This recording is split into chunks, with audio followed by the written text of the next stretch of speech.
स्वागत आपका। मैं हूं योगेंद्र, आप देख रहे हैं खास खबर, और खास खबर में हम बात करेंगे उत्तराखंड के निकाय चुनाव की। तस्वीर एक तरह से साफ है और बीजेपी कांग्रेस अपने अपने दावे हैं।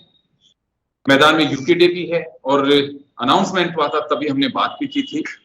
तो चले, आज हमारे साथ हमारे अतिथि मौजूद हैं। डॉक्टर प्रतिमा सिंह जी हमारे साथ में कांग्रेस से हैं, हमारे साथ में दिनेश नेगी जी यूपीडी से हैं, और अभी जुड़ रही हैं हमारे साथ कमलेश रमन जी जो भाजपा प्रवक्ता हैं। तो हम चर्चा शुरू करेंगे और आप स्क्रीन पे देखेंगे कहाँ क्या पोजीशन है, कितने प्रत्याशी मैदान में रहेंगे। 23 को मतदान होगा और 25 जनवरी को तस्वीर साफ होगी कहाँ किसका वोट बन पाएगा। तो चलिए हम चर्चा शुरू करते हैं। डॉक्टर प्रतिमा, आपके पास में आना चाहूंगा जी। क्या लगता है, तो सब कुछ तस्वीर साफ है? नामांकन का वापस विड्रॉ का जो डेट है वो भी पूरा हो चुका है जी जी। देखिए बिल्कुल, और नामांकन जिन लोगों ने जो है थोड़ा सा नाराजगी जताई थी और नाराजगी के बाद जो है थोड़ा गुस्से में नामांकन फाइल कर दिया था कुछ वार्ड से, तो आज उनसे वार्तालाप करके और दोपहर 2 बजे से पहले ही ज्यादा से ज्यादा जो हमारे जो खुद के पार्टी के लोगों ने जिन्होंने नामांकन पेश किया था उन्होंने वापस लेने का कार्य किया। क्योंकि देखिए हर व्यक्ति को कुछ जब वो कार्य करता है पार्टी के लिए तो कुछ उम्मीद होती है, और वो उम्मीद जब कहीं खरी नहीं उतरती तो नाराजगी होती है। लेकिन कहते हैं ना, क्षणिक भर की नाराजगी होती है फिर सब सही हो जाता है, क्योंकि अपने घर से कौन दूर जाता है। तो यही स्थिति हुई। और दूसरी बात देखिए, एक महत्वपूर्ण बात मैं रखना चाहूंगी कि जिस तरीके से कल नगर निगम में जिस तरीके से जो रिटर्निंग ऑफिसर थे वो एक जो है विधायक को जिस तरीके से समर्थन दे रहे थे, उनकी बात सुन रहे थे, घंटों भर वो वहां अंदर बैठे रहे। और ये आपको ये स्थिति बताती है जो कल स्थिति नगर निगम में थी कि किस तरीके से भारतीय जनता पार्टी परेशान है और किस तरीके से वो ये समझ रही है कि उसके आगे का जो रास्ता है वो आसान नहीं है। यही वजह है कि एक विधायक को अपने ही क्षेत्र के जो विपक्षी दलों के पार्षद हैं उनके नामांकन वो तरह तरह की शिकायतें और तरह तरह की चीजें लेकर के आ रहे हैं, उनको निरस्त करवाने के लिए रिटर्निंग ऑफिसर के साथ बैठ रहे हैं। तो आप इसी से अंदाजा लगा सकते हैं कि कितनी जो है स्थिति भारतीय जनता पार्टी की निगम और निकाय चुनावों में खराब है। हरबटपुर में आप देखिए कि हमारा जो है रोहिला जी का जो नामांकन था उसे निरस्त करने का कार्य किया। कल भी यही हो रहा था नगर निगम में, यहाँ भी 6 से 7 जो नामांकन थे पार्षद प्रत्याशियों के, उस पे इन्होंने एक सवालिया निशान लगा दिया था। सुबह भी एक बार प्रीतम सिंह जी वहां पहुंचे, फिर जैसे ही वो ऑफिस आए पीसीसी, उसके बाद फिर उन्हें वहां जाने की आवश्यकता पड़ गई। तो स्थिति इतनी बुरी हो गई, आपने शाम को देखा होगा कि वहां पर पुलिस इतनी बड़ी संख्या में जो है तैनात कर दी गई कि उन्हें ये समझ नहीं आ रहा था कि सामने जो व्यक्ति खड़े हैं वो जो है 6 बार के जो है विधायक हैं और पूर्व प्रदेश अध्यक्ष हैं और पूर्व नेता प्रतिपक्ष हैं। और जब आप समझिए इतने बड़े नेता का जो है पुलिस ने सम्मान नहीं किया, तो वहां अगर नहीं पहुंचते प्रीतम सिंह जी तो कार्यकर्ताओं के साथ किस तरीके की अनहोनी हो सकती थी। तो बड़ी जद्दोजहद करने के बाद जो है एक जो है नामांकन वो जो है निरस्त करा पाए, और वो भी बड़ी गलत चीज के ऊपर। आप समझिए एक यहाँ क्या होता है, नो ऑब्जेक्शन सर्टिफिकेट का मतलब क्या है, एक टेक्निकल पॉइंट है ये। नो ऑब्जेक्शन सर्टिफिकेट जब आप निगम से लेते हैं उसका मतलब ये है कि इस व्यक्ति पे ना कोई ड्यूज है, ना ही इसके अगेंस्ट कुछ शिकायत है, ना ही कुछ भी है, सब क्लियर है। और नो ऑब्जेक्शन सर्टिफिकेट लेने के बाद भी अगर आप इस तरीके की रिटर्निंग ऑफिसर हर छोटी छोटी बातों में जांच दे देगा कि ये अधिकारी जांच करेगा, ये जांच लेके आएगा, तो ये लोकतांत्रिक प्रक्रिया को मुझे लगता है जो है कमजोर करने की साजिश भारतीय जनता पार्टी। डॉक्टर साहब, आपका सीधा आरोप यह है कि सरकार सत्ता का दुरुपयोग कर रही है। बिल्कुल बिल्कुल, और ये भारतीय जनता पार्टी के लिए कोई नई बात नहीं है। ये भारतीय जनता पार्टी के लिए बड़ी आम सी बात है, क्योंकि उन्हें ना ही कभी लोकतंत्र में भरोसा रहा है, ना ही कभी लोकतांत्रिक जो प्रक्रिया है उसमें भरोसा रहा है। ये आपने एक बार नहीं कई बार ऐसे कई एग्जाम्पल आपके सामने मौजूद हैं। तो बिल्कुल ये आरोप लगा रही हूँ, ये आरोप मैं बिना किसी साक्ष्य के नहीं लगा रही हूँ। कल जिन लोगों ने भी, जो भी लोग कल नगर निगम में मौजूद थे, और आज की जो स्थिति है कि जहां जहां पे आप कमजोर अपने आप को जो है पा रहे हैं, वहां आप विपक्ष के लोगों को जो है निशाना बनाने का कार्य कर रहे हैं, लेकिन आप इस प्रयास में सफल नहीं हो पाए। तो एक नामांकन चलिए आपने पार्षद का नगर निगम की मैं दून की बात करूं तो निरस्त करा दिया, कोई बात नहीं, वहां पर भी कोई ना कोई ऐसा व्यक्ति जरूर आएगा जो आपको अच्छी टक्कर देने का काम करेगा। मैं आ रहा हूँ मैम, वापस लौटूंगा आपके पास में। मैं एक बार साहब के पास में जाना चाहूंगा। दिनेश जी, क्या लगता है, अब तो तस्वीर एक तरह से साफ ही, जब नामांकन विड्रॉ करने का समय निकल गया। सर, मैं ये कहना चाहूंगा कि अभी वर्तमान में 2 तारीख जो थी वो विड्रॉल की डेट थी, वो सब जो फॉर्मेलिटीज हैं एज पर सिस्टम जो फॉर्मुलेट किया गया उसके हिसाब से होंगी, कुछ निरस्त भी होंगे और ये सब चीजें as part of the process है।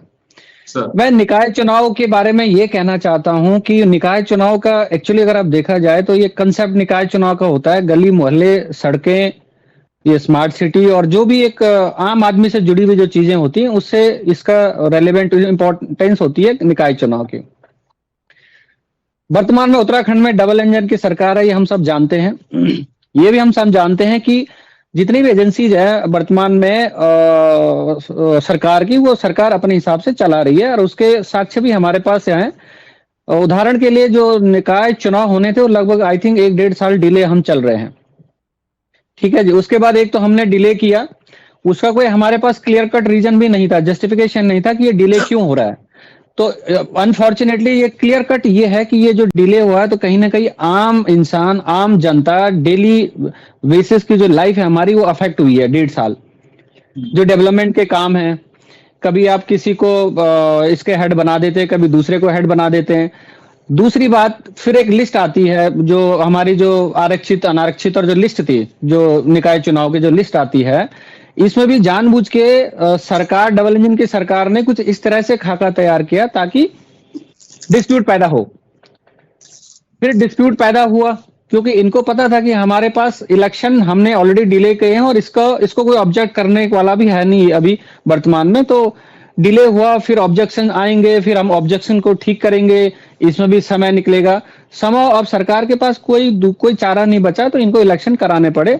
अदरवाइज ये हार्डली बॉदर्ड हैं जनता के कामों के लिए, इनको कुछ भी फर्क नहीं पड़ता है कि निकाय चुनाव ये अगर इनका बस चले तो ये सिस्टम ही खत्म कर दें निकाय चुनाव का। पर अनफॉर्चुनेटली अभी डेमोक्रेसी है, कॉन्स्टिट्यूशन से चल रहा है तो चुनाव हो रहे हैं जी।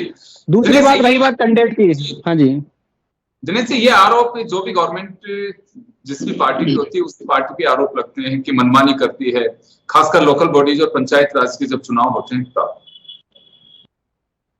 हाँ नहीं, ये बात बिल्कुल सही बात है, लेकिन हमने अभी वर्तमान में अगर हम खाली निकाय चुनाव के अलावा इससे भी अगर पिछले 10 साल में अगर हम इस सरकार की जो चीजें हैं, जिस चीजों को, पॉलिसीज को ये सरकार ला रही है, वो लोक पॉलिसीज नहीं है, वो सरकार की वो पॉलिसीज हैं जिसको सेंटर से लेना देना है। अगर हम स्टेट की बात करें, किसी निकाय चुनाव के बारे, किसी क्षेत्र की बात करें, तो वहां के लोकल इंटरेस्ट में कुछ पॉलिसीज बननी चाहिए, लोकल डेवलपमेंट के लिए कुछ काम होने चाहिए। इसलिए ये प्रूफ है, ये पिछले 10 साल से ये देखा गया है। 10 साल से तो हमारे उत्तराखंड में डबल इंजन की सरकार है। जो भी नीति, नियम, कानून बन रहे हैं वो सिर्फ वो बन रहे हैं जो कि सेंट्रल गवर्नमेंट को या मोदी जी के अपने पर्सनल जो ऑब्जेक्टिव है अपने लाइफ के, उनको फुलफिल करने के लिए, उनको प्लीज करने के लिए वो सब चीजें हो रही हैं। धरातल पे जो निकाय से रिलेटेड जो चीजें थी उसमें कुछ नहीं हुआ। स्मार्ट सिटी का आपने देख लिया, स्मार्ट सिटी देहरादून का क्या हाल है, और उसमें दूर दूर तक जितना पैसा, जितना करप्शन, जितना हुआ, ये सब कुछ हमारे सामने है। तो ये एक एक्चुअली देखा जाए तो इस सरकार के लिए ये निकाय चुनाव एक ढकोसला है टिकट की। अब दूसरी बात, टिकट किसको देना है, क्या देना है, इनके पास क्योंकि डेवलपमेंट से कोई लेना देना नहीं है, जो कैंडिडेट है उसकी काबिलियत से कोई लेना देना नहीं है, क्योंकि काबिलियत ही होती तो फिर जो गामा साहब थे उनको ही कंटिन्यू करना चाहिए था। इतना अच्छा विकास अगर इन्होंने किया होता वही उनको ही टिकट देके कंटिन्यू करवाना चाहिए था। तो इनके पास ऐसा कुछ नहीं, बस एक फॉर्मेलिटी मात्र है कि अब चुनाव कराने हैं, साम दाम दंड भेद चुनाव जीतने के लिए प्रयोग होंगे। आपने बहुत सारे सोशल मीडिया पे, मैं राष्ट्रीय पार्टियों की अगर जहां तक बात करूं तो राष्ट्रीय पार्टियों में अक्सर यही देखा जाता है कि जो धन बल से संपूर्ण होता है उसको टिकट मिल जाता है, और इस तरह से ये आगे चुनाव में चले जाते हैं। डॉक्टर प्रतिमा, जब आप धन बल से टिकट आप लेंगे, जब आप पैसे दे के टिकट लेंगे, तो आप डेवलपमेंट के लिए कैसे एक कैंडिडेट के घर पे अगले दिन जाएंगे? उसके लिए जनता जीरो होती है। बिल्कुल, दोनों पे, दोनों राष्ट्रीय पार्टियों पे इस तरह के आरोप हैं। और आरोप क्या है, ऐसी घटनाएं हुई हैं, वर्तमान कुछ दिन पहले घटनाएं आपके सामने हुई हैं। ये बड़ा दुर्भाग्य है स्टेट का। देखिए जी, मैं वापस आ रहा हूं। मैं प्रतिभा जी, चलिए आप नेगी साहब की बात का तो जवाब देंगे ही, लेकिन मेरा एक सवाल और होगा। पार्लियामेंट इलेक्शन के दरमियान आप लोग और आम आदमी पार्टी, कांग्रेस और आम आदमी पार्टी के बीच में गठबंधन था, उनको कैंडिडेट खड़ा नहीं किया और इंडिया ब्लॉक की तरफ से ही वो लोग बात भी करते थे। अभी क्या लगता है, इसमें आम आदमी पार्टी मैदान में भी है? देखिए, इससे देखिए, बिल्कुल जहां जहां भी इंडिया गठबंधन ने साथ में चुनाव लड़े, बिल्कुल हमने जो है गठबंधन के हिसाब से जो है, अब कई जगह इन्होंने अपने प्रत्याशी नहीं खड़े किए, कई जगह हमने अपने प्रत्याशी नहीं किए। निगम के चुनाव में, क्योंकि आप देखिए लोकल बॉडीज का चुनाव होता है, लोकल मुद्दे होते हैं, ये बेसिकली वो चुनाव होता है। अभी जैसे मैं बिल्कुल नेगी जी की बात से सहमत हूँ कि गली मोहल्लों के चुनाव होते हैं, इसीलिए इसे शायद डिसेंट्रलाइजेशन ऑफ पावर कहा गया है। यही वजह थी कि जिस तरीके से किस तरीके से गांव और जो है एक ब्लॉक तक की, एक वार्ड तक की जो सरकार पहुंच पाए, वो उनकी अपनी सरकार हो, जिससे वो अपनी बात कह सके, क्योंकि केंद्र तक पहुंचना, फिर स्टेट तक पहुंचना और फिर केंद्र तक पहुंचना एक मुश्किल बात होती है। तो इसलिए जो है डिसाइड यही हुआ कि सब अलग लड़ेंगे, इसलिए लड़ रहे हैं तो अब सभी अपना राजनीतिक दल है, तो सभी अपनी पूरी कोशिश करेंगे। मैं नेगी जी की एक बात का जवाब देना चाहती हूँ। देखिए, मुझे लगता है कि एक लोकतंत्र में जो इलेक्शंस होते हैं, लोकतांत्रिक प्रक्रिया, ये जो बहुत पवित्र मानी जाती है, क्योंकि इसी से आप आगे सरकारें बनाते हैं, पॉलिसीज जनता के लिए डिसाइड करते हैं। तो बिना किसी साक्ष्य के अगर ये कह देना कि बड़ी बड़ी जो आपकी भी पार्टी बड़ी है, आपकी पार्टी नेशनल पार्टी हो चुकी है, मैं आपको ये बताऊं, शायद आपको पता भी होगा, तो ये कह देना कि सारी राष्ट्रीय बड़ी पार्टियां जो है वो पैसे लेकर टिकट देती हैं, तो ये कतई गलत नहीं है। आप देखिए, आपको क्या लगता है, बद्रीनाथ से जो हमारे जो है विधायक जीते थे बाई इलेक्शन में, आपको लग रहा है कि हमने जो है उनसे पैसे लिए इसलिए वो चुनाव जीत गए? मंगलौर में क्या काजी निजामुद्दीन से पार्टी ने पैसे लिए, उन्हें पैसे लेकर टिकट दिया? वीरेंद्र पोखरियाल जो कि खुद आंदोलनकारी हैं, और उनका एक बड़ा पुराना एनएसयूआई से लेकर के और डीएवी के पूर्व छात्र संघ अध्यक्ष से लेकर के एक लंबा कांग्रेस में इतिहास रहा है, तो कांग्रेस पार्टी आपको क्या लगता है उन्हें पैसे देके इलेक्शन लड़वाएगी? तो देखिए, ये बातें अच्छी नहीं लगती। मुझे लगता है किसी भी राजनीतिक दल के किसी भी प्रवक्ता के मुंह से या किसी भी नेता के मुंह से ये बातें कि खरीद फरोख्त, देखिए खरीद फरोख्त कब कब होती है? भारतीय जनता पार्टी करती है। मैंने ये नहीं कहा कि वो अपने टिकट में करते हैं, मैंने कहा कि जब सरकारें बन जाती हैं तो उन क्योंकि शुरू के वक्तव्य में मैंने कहा कि उन्हें लोकतांत्रिक जो प्रक्रिया पे भरोसा नहीं है, तो इसीलिए चुनी हुई सरकारों को गिराने के लिए पैसों का इस्तेमाल भारतीय जनता पार्टी करती है, और ये हर बार हम कहते हैं। लेकिन इस तरीके से आरोप प्रत्यारोप लगाना, मुझे लगता है ये गलत है। आप और कोई बात कर सकते हैं, बट ये लोकतंत्र के लिए अच्छी बात नहीं है, इसलिए मैंने आपकी बस बात का ये जवाब दिया। दूसरी मैं एक इंपॉर्टेंट बात करना चाहती हूँ। देखिए, निगम और निकायों की अगर बात की जाए, सिर्फ देहरादून का जो निगम है वो 15 सालों से घोटालों का अड्डा बन चुका है। होर्डिंग और यूनिपोल से लेकर के आपने देखा स्वच्छता समिति का जो घोटाला सामने आया, 90 करोड़ रुपए। अरे भाई, एक पैसे जिस प्रदेश पर 90,000 लाख करोड़ से भी ज्यादा का मुझे लगता है कर्जा जो है चढ़ा हुआ है, वहां पर आप स्वच्छता कर्मचारियों के नाम पर 90 करोड़ रुपए डकार जाते हैं। ये बड़ी शर्मनाक बात है। जिस प्रदेश का एक एक व्यक्ति के एक एक रोया जो है कर्ज में डूबा हुआ है, वहां पे जनता के पैसों का इतना दुरुपयोग, और ये बात करते हैं घोटालों की। ये कह रहे थे जीरो टॉलरेंस अगेंस्ट करप्शन की बात करेंगे। आप जब एक निगम लेवल पर इतना बड़ा घोटाला कर सकते हैं, तो आप ये समझिए जरा कि प्रदेश और केंद्र लेवल पे कितना बड़ा घोटाला। डॉक्टर साहब मैं आ रहा हूँ, वहां पे कोई टेक्निकल प्रॉब्लम है, वीडियो नहीं आ पा रहा है। हमारे साथ कमलेश नमन जी जुड़ी हुई है, मैं एक बार आपको भी सुना। कमलेश जी, आप सुन पा रहे हैं मुझे? जी नमस्कार। नमस्ते मैम, आपको नव वर्ष की शुभकामनाएं। आपके साथ में यूकेडी से दिनेश नेगी साहब जुड़े हुए हैं और डॉक्टर प्रतिमा हमारे साथ में कांग्रेस से जुड़ी हुई हैं। इनका आरोप है कि सरकार सत्ता का दुरुपयोग कर रही है और कोई औचित्य नहीं रह जाता ऐसी स्थिति में यहाँ इलेक्शन कराने का लोकल बॉडीज का। जी जी, मेरी आवाज पहुंच रही है? बिल्कुल बिल्कुल, प्लीज कंटिन्यू। जी जी जी, सबसे पहले तो आप सबको नए वर्ष की शुभकामनाएं और बधाई, जितने हमारे दर्शक देख रहे हैं, और आपके पूरे स्टाफ को, जो भी हमारे चैनल के भाई और बहन हैं, सबको ढेर सारी शुभकामनाओं के साथ। मैंने अभी कुछ थोड़ा सा सुना लास्ट में, क्योंकि मैं जुड़ नहीं पाई पूरी डिबेट में। अभी मैं कुछ सुन रही थी कि भारतीय जनता पार्टी में जो है इस तरीके से सरकारों को गिराने का काम होता है। 2016 में अपनी छोटी बहन को याद दिलाना चाहती हूँ कि 2016 में क्या हुआ था कि मैं आंखें बंद कर लूंगा और पूरे प्रदेश को लूट लो, मुझे किसी भी तरीके से अपनी कुर्सी चाहिए। ये है चरित्र कांग्रेस का। दूसरा, अभी आपने देखा नगर निगम के चुनाव में किस तरीके से होटल से वीडियो वायरल होती है और वायरल होकर के वहां पे तमाम, एक वार्ड नहीं, कम से कम यहाँ पर 60 वार्ड ऐसे हैं जहां पर खरीद फरोख्त करके टिकट देने का काम किया गया। बकायदा कार्यकर्ताओं ने आरोप लगाया। और भारतीय जनता पार्टी के ऊपर अगर आरोप लगाए कांग्रेस की हमारी छोटी बहन प्रवक्ता होकर के, तो मुझे लगता है कि पहले अगर हम अपना बैकग्राउंड देख लें, अपना इतिहास देख लें कि जहां से भ्रष्टाचारियों को आखंड तक डूबने का जो तमका दिया वो मथुरादास जोशी जी ने दिया अभी हाल ही में परसों। उन्होंने कहा खनन माफियाओं को, धनाढ़ी लोगों को और जो गलत तरीके से पार्टी में रह करके पार्टी को दीमक की तरह चाटने का काम करते हैं, ऐसे लोगों को टिकट देने का काम कांग्रेस ने किया। इसलिए मैं नाराज हूँ। तो मुझे लगता है कि पहले अगर पिछला देख लेते तो ज्यादा अच्छा होता।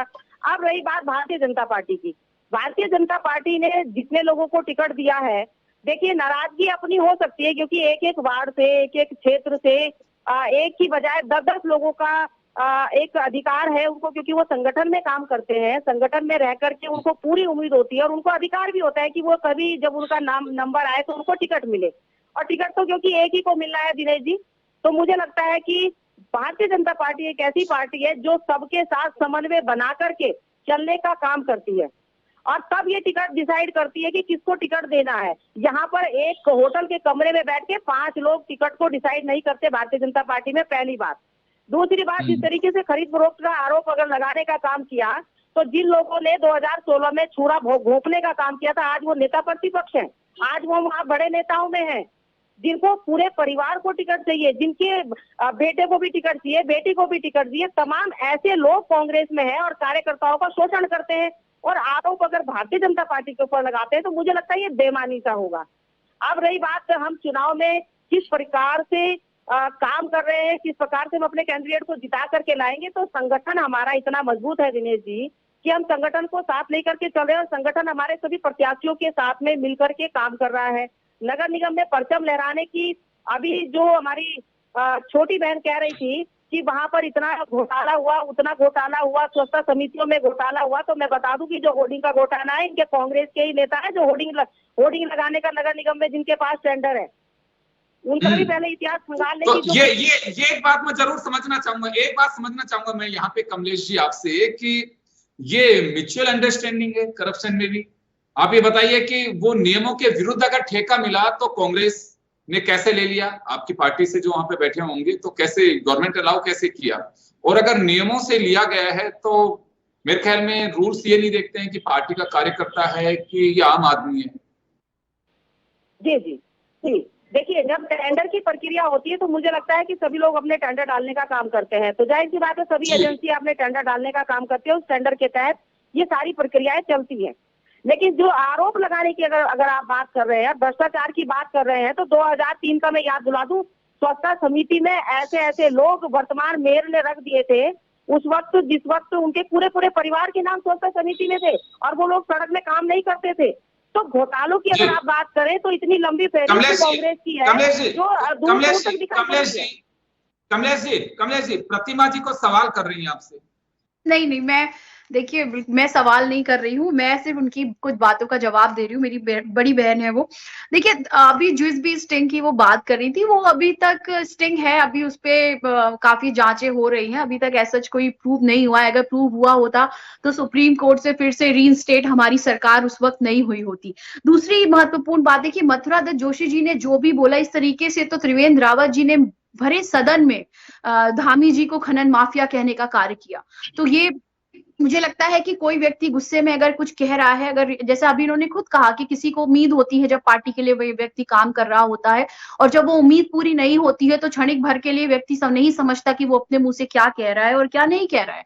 दूसरे जो होटल के वीडियो वायरल हो रहे हैं, उसमें किसी वीडियो में क्या किसी ने ये देखा कि कोई गड्डियां एक दूसरे को आदान प्रदान की जा रही है, जो इस तरीके के आरोप लगाए जा रहे हैं। देखिए यही बात है कि दावेदार कई, टिकट मिला एक को, अब जिसे नहीं मिला तो उसके पास कुछ ना कुछ तो होगा ना ना कुछ तो बोलेगा ही व्यक्ति।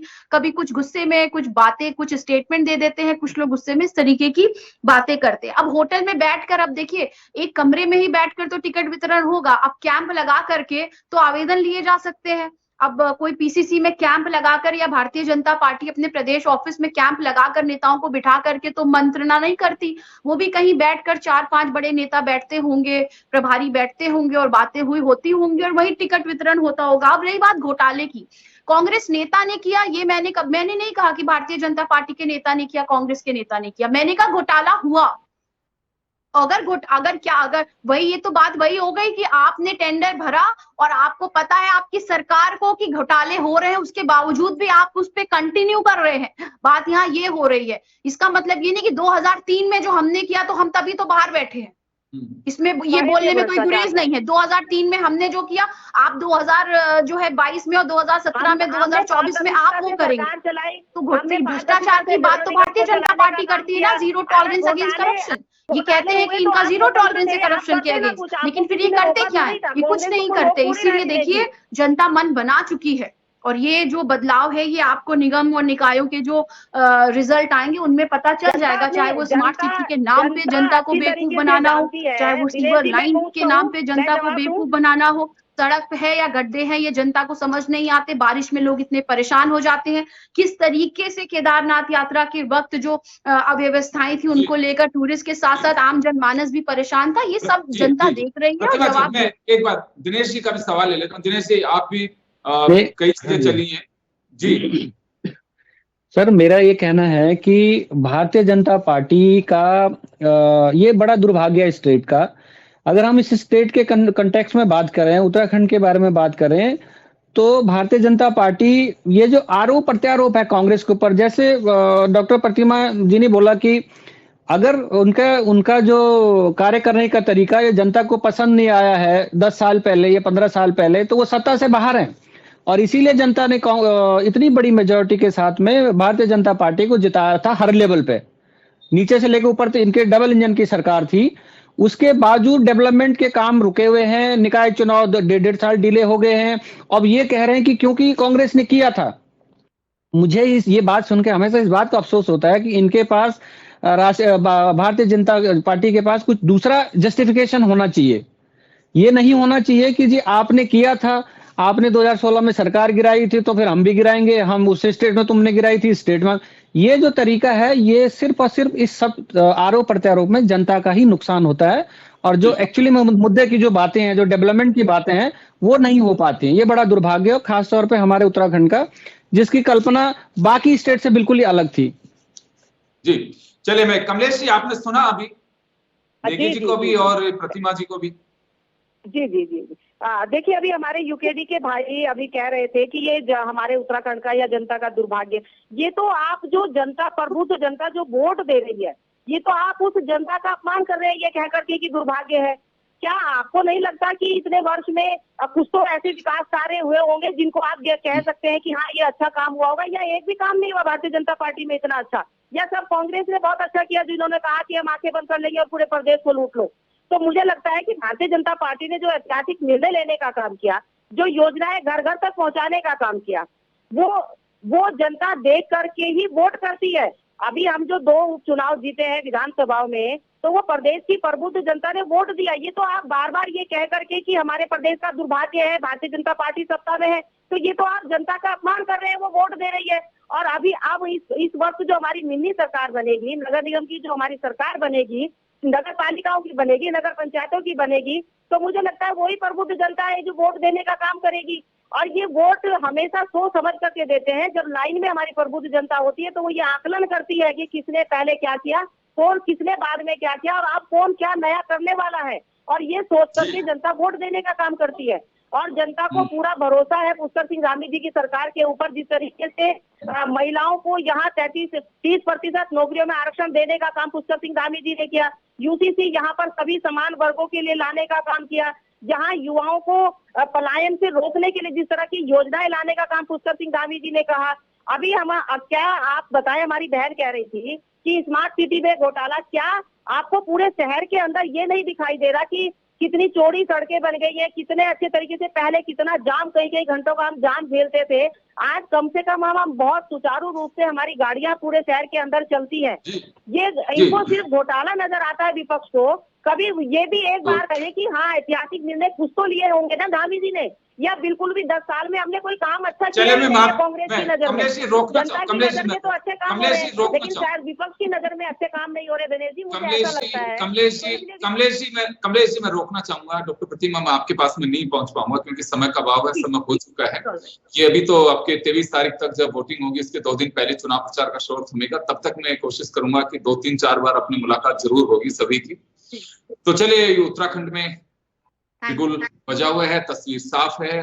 23 को मतदान होगा, 25 को तस्वीर साफ होगी कि जनता ने किसके नाम पे ठप्पा लगाया है। आप सभी का बहुत बहुत शुक्रिया। खास खबर में इतना ही, दीजिए इजाजत।